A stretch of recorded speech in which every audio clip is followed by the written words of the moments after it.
கௌதம ரிஷி அந்த பசுவை பார்க்கிறார். ஒரு சின்ன புல்லை எடுத்து லேசா இந்தா சு அப்படின்னு அந்த பசுவை தொடுறார். தொட்டா விழற மாதிரி இருக்குன்னு சொன்னாலும் உண்மையாவே தொட்டதுமே அந்த பசு பட்டுன்னு கீழே விழுந்து உயிரை விட்டுருத்து.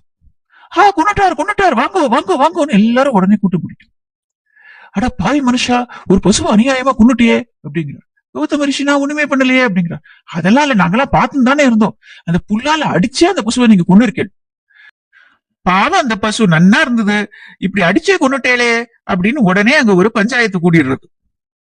கௌதம ரிஷி கோஹத்தி பண்ணிட்டார், அவர் மூஞ்சில முழிக்கிறதே பாவம், அதனால உடனே அவர் இந்த ஊரை விட்டு போயிடணும் அப்படின்னு நாட்டாம தீர்ப்பு வந்துருக்கு.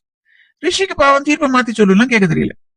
நான் இந்த ஊருக்கு திரும்பி வரணும்னா என்ன பிராயச்சித்தம் பண்ணணும்னு கேட்கிறார்.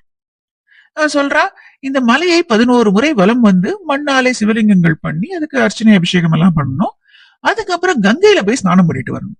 கங்கை எங்கேயோ இருக்கு, வரத்துக்கு ரொம்ப வருஷம் ஆகும், இவ்வளவு ஒழிச்சு கட்டிட்டோன்னு ஒரு திருப்தி வரும். ரிஷியும் அவர் மனைவியும் அவ சொன்ன மாதிரியே 11 முறை அந்த மலையை வலம் வந்து மண்ணாலே சிவலிங்கங்கள் பண்ணி அதுக்கு பூஜை பண்றான். அப்ப சிவன் அவளுக்கு காட்சி கொடுக்கிறார். கௌதமா, உனக்கு என்ன வேணும் அப்படிங்கிறார் சிவன். ரிஷி சொல்றாரு, என்னுடைய பாவங்கள் எல்லாம் தொலையணும்.